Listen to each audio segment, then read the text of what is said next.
बिस्मिल्लाहिर्रहमानिर्रहीम। अस्सलामु अलैकुम। हेल्दी टीवी में आप तमाम दोस्तों को खुश आमदीद। उम्मीद है आप तमाम दोस्त खैर व आफियत से होंगे और दुआ है कि अल्लाह ताला आपको हर बीमारी से महफूज और सेहतमंद ज़िंदगी अता फरमाए।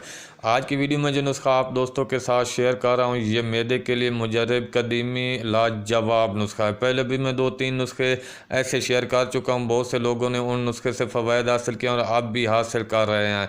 ये नुस्खा भी मैदे के लिए बहुत ही लाजवाब और कदीमी नुस्खा है।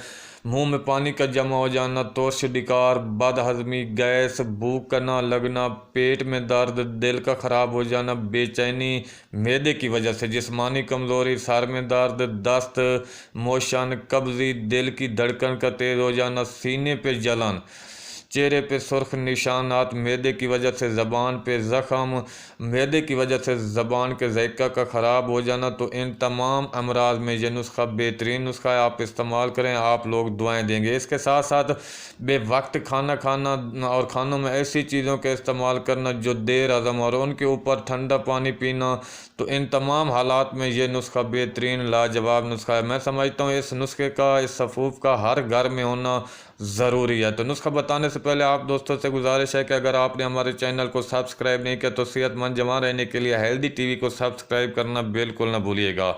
मीठा सोडा 10 ग्राम, जवाइन देसी 20 ग्राम, सांगदाना मुर्ग 20 ग्राम, सात पुदीना 3 ग्राम, लाची छोटी सब्ज़ 10 ग्राम, बड़ी इलायची 10 ग्राम, सुर्ख गुलाब 50 ग्राम, सनाब मक्की बगैर तिनका के 50 ग्राम, सफ़ेद ज़ीरा 15 ग्राम, नौशादर 20 ग्राम, फल सिया 20 ग्राम।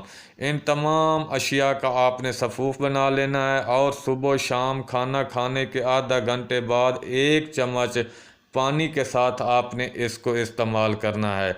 इंशाल्लाह इसके इस्तेमाल से मैदे की जितनी भी बीमारियां हैं वो दूर हो जाएंगी। मैदा तंदुरुस्त तो इंसान तंदुरुस्त। बहुत ही आसान सा और लाजवाब नुस्खा है। नुस्खा पसंद आया तो वीडियो को लाइक शेयर कर दें। अगली वीडियो तक अपना और अपने प्यारों का ख्याल रखिएगा। अल्लाह हाफिज़।